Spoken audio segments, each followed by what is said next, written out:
China opened its doors to international adoption in 1992. Since then, more than 160,000 children have been adopted into families all over the world. Half of the children have been adopted to the US, and the other half to other Western countries, like the Netherlands, where I was adopted to. But why are so many children adopted in the first place, and how was this made possible? To understand why China recently banned international adoption, we first need to understand the history of China and what led to this. And for this, there's one thing you need to keep in mind. China and its people have a long history of trauma. For the last centuries, the Chinese people have suffered greatly.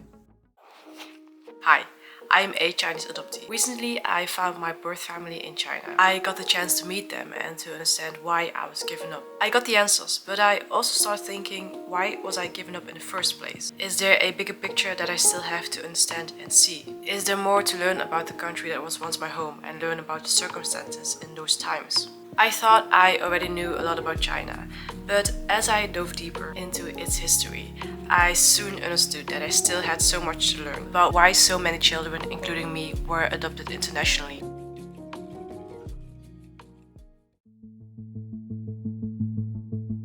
The reason for China's one-child policy can be found in the rocky history of China, especially within the last 150 years. This period is called the Century of Chinese Humiliation and began with a couple of Chinese defeats against European powers, and later in the 19th century with the Japanese invasion. The Opium Wars, the Boxer Rebellion, and the First Sino-Japanese War were the most notable examples. Before all of this, China was an empire with powerful dynasties, and at one point the most developed empire in the world. But after the wars of the 19th century, Chinese empire fell apart in 1911. In 1937, Japan invaded China again, which resulted in a cruel and devastating war that lasted 8 years. This war resulted in millions of deaths. Once Japan was defeated, the civil war started again, with the nationalists fighting against the Chinese Communist Party. This war took the lives of millions of civilians. Eventually, the war was won by the communists in 1949, with Mao Zedong as leader.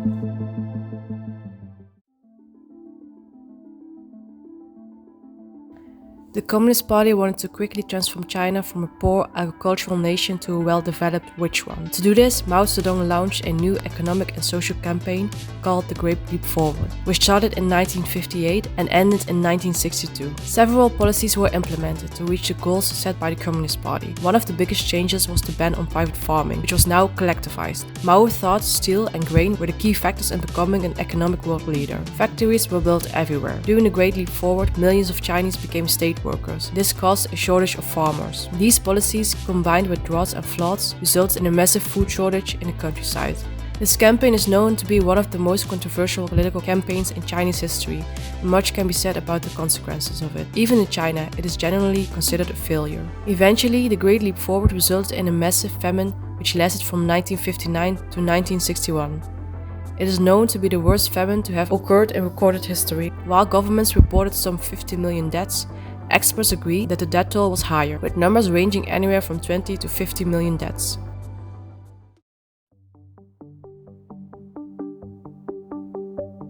In the 60s, several purges occurred that took out a couple government leaders. Some youth groups, who call themselves the Red Guards, saw this as a sign that communism wasn't fully implemented everywhere in China and that the bourgeois elements were creeping back into society. These groups wanted to remove China's old history, customs and way of thinking. With approval of the government, many ancient buildings, art and ancient writings were destroyed, and many people suspected of holding anti-communist values were prosecuted. This period lasted 10 years, during which at least 1 million people were killed. The government and Red Guards suspected many intellectuals, like university teachers and scientists, to harbor these pre-communist ways of thinking. The old education system was removed and replaced by a new communist one.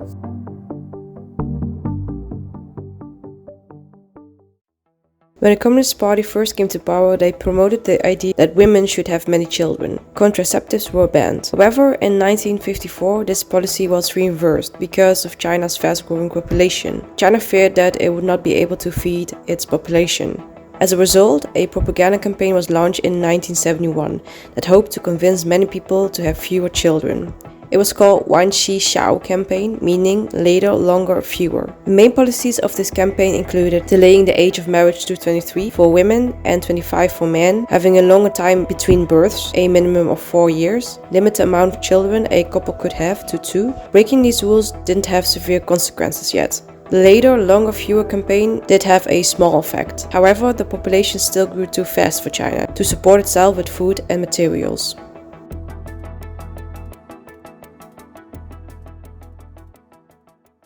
In 1979, the one-child policy was implemented in China. The government had two reasons for this.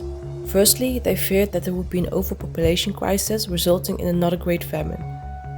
Secondly, they feared this large increase in population would result in more poverty, and thus a lack of modernization. China's goal was to become a world leader, and to become one, they had to intervene. After this meant that Chinese citizens could not have more than one child. Later, in 1984, it was decided that rural families could have 2 children if the first child was a girl. Citizens who broke the one-child policy law were punished. In the 80s and 90s, the punishment for having too many children could be severe. Some examples are having to pay a big fine, forced abortions or sterilization, kidnapping of children, child trafficking, being fired from your job.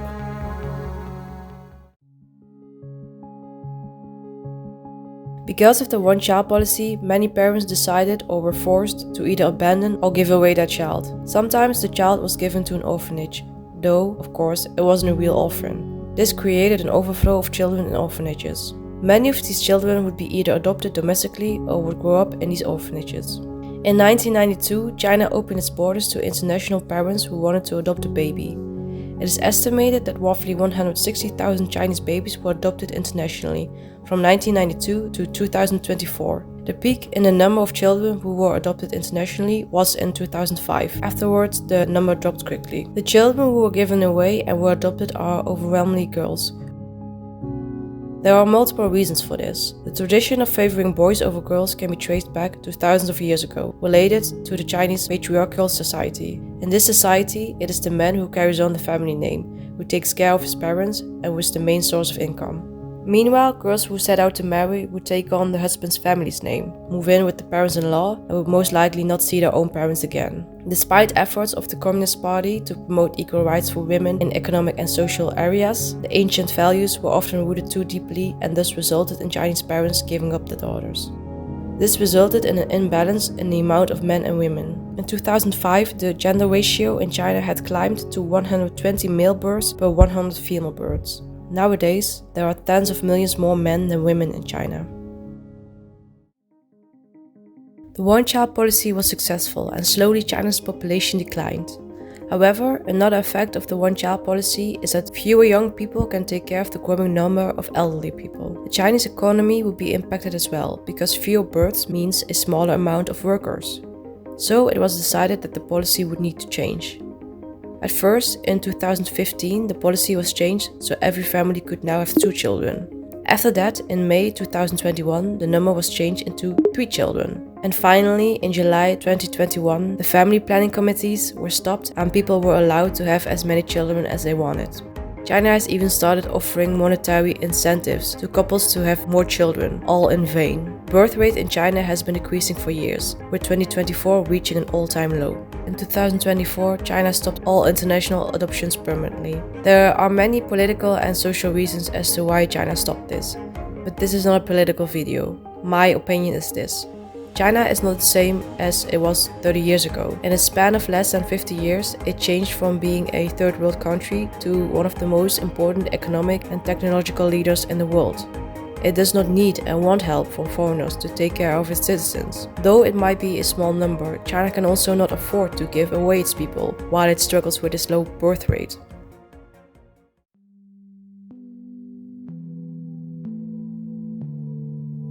One lesson I learned from my research is that China is a country formed by trauma and contradictions. The government can change its stand on a certain issue rapidly. And if the government decides that change is needed, the whole country has to accept and change. And when the one-child policy was introduced, people could only accept it. If not, they would face severe consequences.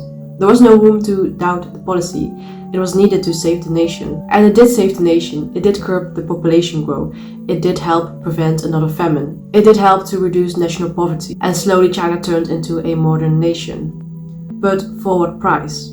I think that all these traumatic events made the Chinese people one of the most resilient and hardworking people there are. Moreover, I think it's really important to understand that this policy not only affected the child itself, it caused pain and suffering for the whole nation. So not the child itself, but also the parents, the mom, the father, the grandparents, the siblings, the aunts, the uncles. They were all affected. And millions of Chinese citizens faced the consequences of the one-child policy. And to understand the one-child policy, you have to understand Chinese history and events.